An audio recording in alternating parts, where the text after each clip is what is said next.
I'm not super effective against him. I don't have anything that will work really well against him, and I haven't actually, like, I'm just trying to rush through Mount Moon, so my Bulbasaur, my Ivysaur now, is the most powerful Pokemon I have, and the rest of my Pokemon could not possibly stand against him, because I just haven't Aren't you chosen. super effective against these Pokemon? Electric and Steel? No, Grass are not super effective against that. It's not Steel. There's no I thought he Steel. had Magnemite. There's no steel. No.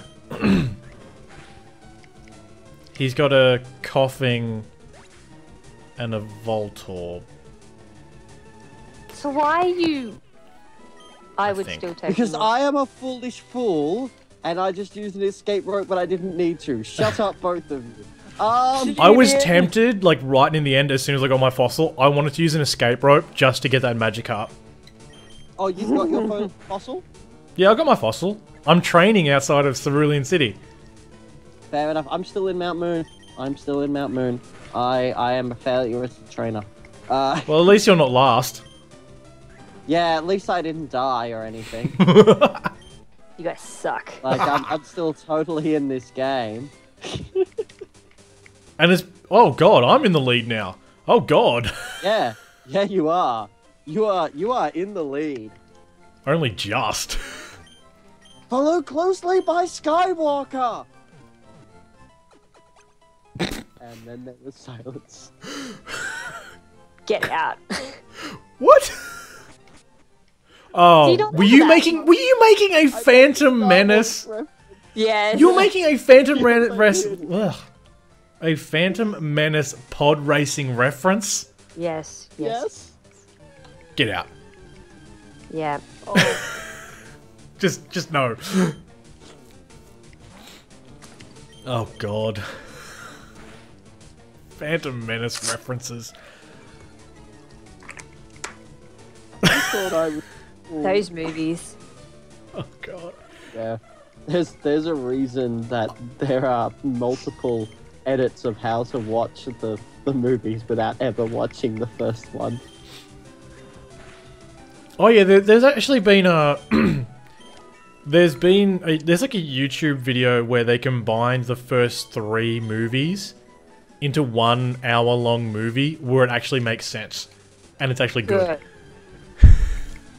Yeah, there's actually not that much of substance within the first 3 movies. I mean, there's a few things that are important to know, but Like frankly... Anakin's Nemo. That is not important. Actually, have you guys ever actually seen, read, or heard about the novelization of the 3rd film? I have heard of No. it, but I haven't.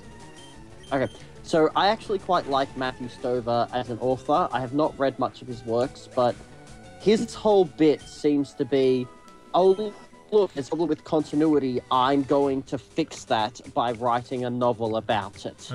Cool. And he's the one who wrote the novelized version of the 3rd movie. And it makes so much more sense. Although is it still canon? Yeah, well, kind of. Like, technically the movie is canon. No, I mean, like, as soon as Disney got the rights to Star Wars, Disney went, okay, all this Star Wars shit that you knew, not canon. Yeah. No, technically speaking, it's not canon anymore, which is unfortunate. But one of the great things that Matthew Stover actually did when he was still canon was, so he had the movie, and it was almost a 100% copy of the movie with some additions.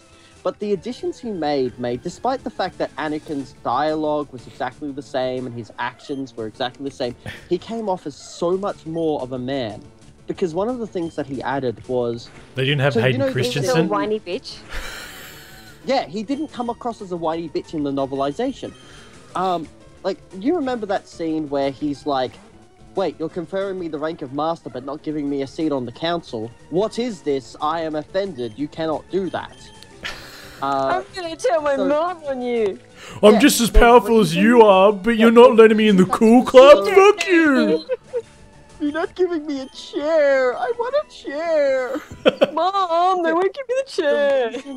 The reason in the book that he was so uptight about that is because after finding out about Darth Plagueis and Darth Plagueis' existence, he tried to do as much research as he could within the Wait. Jedi Order, and he discovered that all of the archives that he needed in order to save Padme at all were in those archives, and they were there, but you could only access them if you had a seat on the council.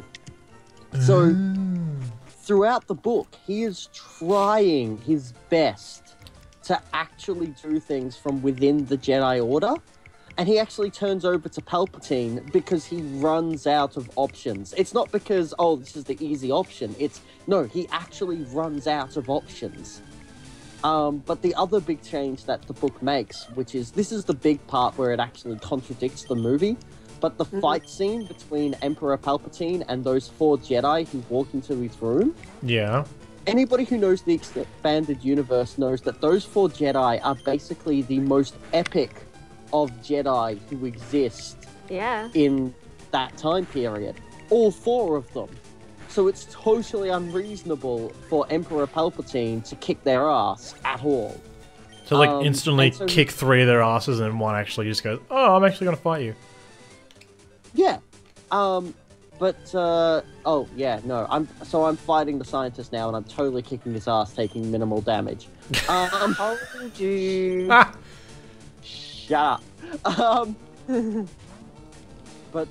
Yeah, in the book, basically, instead of having the lightsaber pop out from his wrist and then he fights and all that sort of thing, what he actually does is the lightsaber is off in a corner of the room, and when he turns it on, and he turns it on using the Force, it's just a bit of light that basically looks like any other computerized light gizmo around the room. Yeah. So the Jedi don't realize that they're under attack.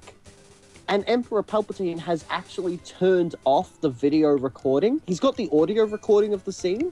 So the dialogue of "it's treason then," and "you guys have literally just barged into my room." Yeah. Okay, quick question. Helix fossil or the dome The other fossil? What is... When she says the other one, I think I got the Helix. I got Helix 4. Okay, so Marie wants Helix. What do you want, Mark? Or what have you got? I got the Helix. You know, praise Lord Okay, well, Lord then Helix. I'll take Dome, so that we have at least one of each. You gotta praise Lord Helix. Do you know that meme, I've seen it. Alan? Nope. Alan! Maybe it's... Twitch plays Pokemon. They played the original Pokemon Red or Blue. No, they played Pokemon Blue. Oh, yeah. And the Pokemon and the Twitch chat controlled the in-game emulator. So they would type up and it would go up, and there's like down, they would go down. And they finished the game. But what happened was that half people would just, they troll and they go, oh, enter. And people like trying to put in commands. And it kept going to the bag. And the first item in the bag was the Helix fossil. So for like half an hour straight, it'd be constantly going in and out of the menu, clicking on the Helix fossil. And so it eventually became a meme of, you got to consult the Helix fossil. Yeah. And then eventually it became like the Helix fossil. Helix. The Helix fossil was the remnants of an old god. Which was beautiful. And it's so cool. And I can't remember, I think they were playing like a later on version of like Pokemon X and Y or something like really later on, and they got traded a Helix fossil, like called the One True God or something, and they're like, my God.